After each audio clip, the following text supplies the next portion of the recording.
Today we are going to talk about 15 early game tips. This is going to be especially good for free-to-play, low spenders, maybe medium spenders, and some of it may be good for big spenders as well. For this video, we're going to feature our Jumper project account in 2581. Now, this account didn't get much love last couple of weeks because I was more busy with my 70 million power account in 1365, which is in JST. I also have another account, 151 million power, and that account is about 3 years old. In this video, we'll try to combine all that experience into 15 tips for players in their early game. Now, the first tip is going to be about the power of Jumper projects itself. So if you are playing this game for the first time and if you have played for less than 30 days, you should consider starting fresh with a Jumper group.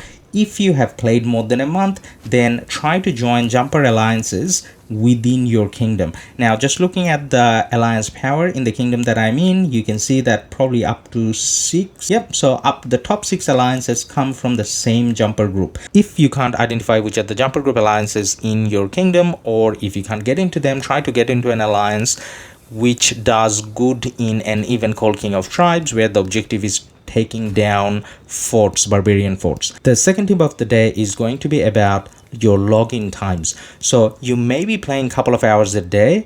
Now, rather than playing couple hours together or 1 hour at a time, what we want to recommend is try to play 10 or 15 minutes at a time and try to log in as many times as possible. And this is to do with how in early game your production works really fast, whether it be for your troops or whether it be for your resources. You want to collect them as much as possible so that you can start gathering again, whether it be resources or whether it be starting to train again and even upgrading your building and technology. Tip number 3 is going to be about your daily AP. Now, highly recommended that you finish your daily AP all the time. Do not let your AP overflow, because when it gets to the cap, it doesn't auto generate AP anymore. Now, when it comes to spending AP, you need to be doing forts. The reason why I need to do forts is twofold. Firstly, because you get alliance chests out of doing forts. Secondly, because you get something called the Book of the Covenant, which is what you need to upgrade your castle, and later on you're gonna have a crisis for it. Tip number 4 is going to be about training troops. Try not to train one specific troop type. Try to train every single tribe equally over time, because firstly, your resources that way get spread over and it's a lot easier. And then secondly, you are going to have 4 or 5 marches at some stage, so you need all the troop types.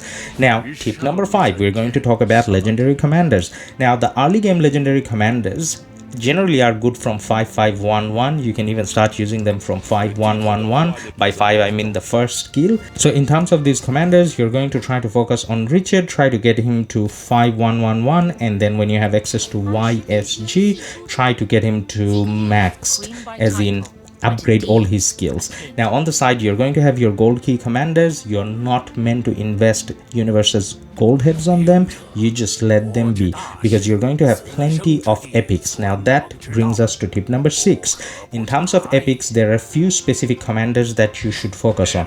Actually, let me read out the marches to you. So I would recommend Charles 5511 and Sun Tzu with infantry, Richard 5111 plus Bjorn with infantry, Ethelfled plus Mulan, wherever naturally you get them, Pelagius plus CC, as in Cow Cow, wherever Cow Cow naturally gets.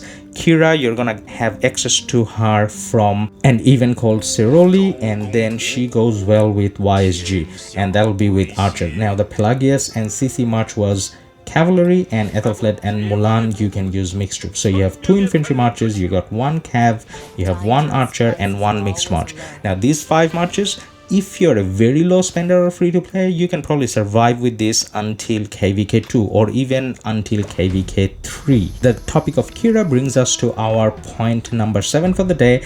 Never miss events like Ceroli, Ian's Ballad, Sea Battles, Ark of Osiris, Canyon, everything that gives gold heads or equipment. You need everything that you can get your hands on, especially if you're free to play. Now, tip number 9. When it comes to your daily quests, definitely make sure you finish them. A lot of people doesn't finish them all the way, because if you finish them all the way, you get some crystal keys, gold keys, equipment, material, all sorts of things. Speaking of finishing daily things, don't forget to claim the 500 extra AP that you get and use that as well. Now, moving on to tip number 9, the Guardian runs. So next to your holy sites or on top of your holy sites, you'll have markers from your alliance saying what time these guardians will be killed for these holy sites. Generally, they are done in a way where you can do it in one holy site and then move on to the next one and do it with your alliance mates. That's something definitely you need to do for the XP that you need to level up your commanders. Next topic, number 10, we're going to talk about technology. Now, the most important technology in the game, early game, is trying to get to T4, but you don't just aim for T4 because it requires a lot of resources, and to have the most efficient way, you are meant to go to T3 and then start on your econ. Now, when it comes to your econ, you need to focus on things like writing. You can get your research speed up there. You don't really need multi-layer, but then if you follow along the line, jewelry you don't need, follow along the line. Engineering is very good, it increases building speed. Mathematics is good, research speed. And then machinery, which is gathering speed. And then you have few other such as carriage, you have wheel, I think somewhere here, yep, there, over there. So these are some of the researches that you need to focus on before you start focusing on your T4 tech. Otherwise, you're not going to get there without any resources. Now, speaking of resources, we're going to talk about tip number 11, which is you need to create 2 or 3 farm accounts so that your main account is supported, and with your main account you can maybe farm gems and things like that if you're very free to play or low spender. Now, next topic is going to be about farming commanders, and that's tip number 12. So in terms of your farming commanders, you need to take them to level 37. Now, level 37 gives you extra gathering speed. Now, you can stop at 27, take all of them to 27, and then start taking all of them to 37. That kind of works as well. Also, in terms of gathering, try to gather on alliance territory.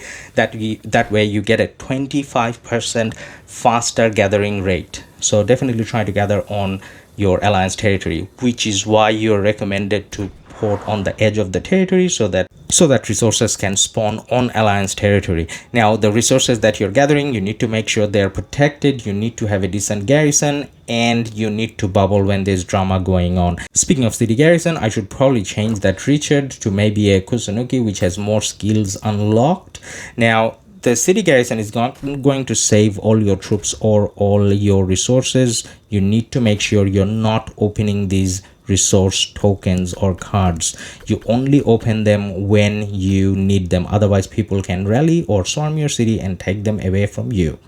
Now, speaking of your city, our tip number 13 is going to be about upgrading your city hall. Now, I'm going towards city hall 20 soon. Now, one of the things I wanted to mention here is you only upgrade your city hall and you do not need to focus on other buildings. You don't need to evenly upgrade all your buildings. You click on your city hall. When you're upgrading your city hall, it'll tell you what are the prerequisites. You do them. Now, there are a few buildings you can speed up, such as the academy and your army production buildings. Speaking of army, tip number 14, your army or your primary marches needs equipment. Now, for early game equipment, you don't need to worry about purple or gold. You just focus on blue and green, and you need to have 5 sets on blues and greens first before you even think about any purples. For your farming commanders, the white or gray equipment is good enough. We're towards the end of the video, and tip number 15 is gem spending. Now, there will be quite a few events where you will see that you can spend gems to get value out of the game. We don't have any of these events now. When they come, do not spin or wish or crack more than 10 times each event if you're a low or free-to-play player, low spending or free-to-play player. Now, if you have another event which is called more than gems, where you actually have to spend gems and you get extra value for it, we will recommend getting VIP points until your VIP 12, which is pretty far if you're in early game. And then after that, you can start getting the Book of the Covenants, which is what you need to upgrade your castle. That does become a bottleneck later on. Now, VIP we mentioned early because VIP 12, you get 2 gold heads a day for free just for logging in.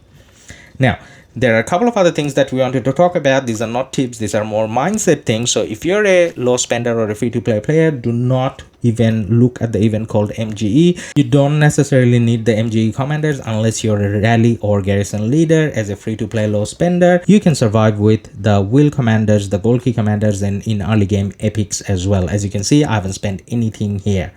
Lastly, if you are actually thinking about spending, then you should buy the growth fund. This is exceptionally good value for spenders. After that, you can think about buying writers of history for every time you unlock a legendary commander. Following on, you can consider buying King's Coronation. That's a good bundle as well. And after that, if you're moving into medium to high spender categories, you should probably buy a bundle called Call of the Ancients. Every fortnight it comes. It's like War Machine. Now hope you like the video, and for more like this, make sure to subscribe.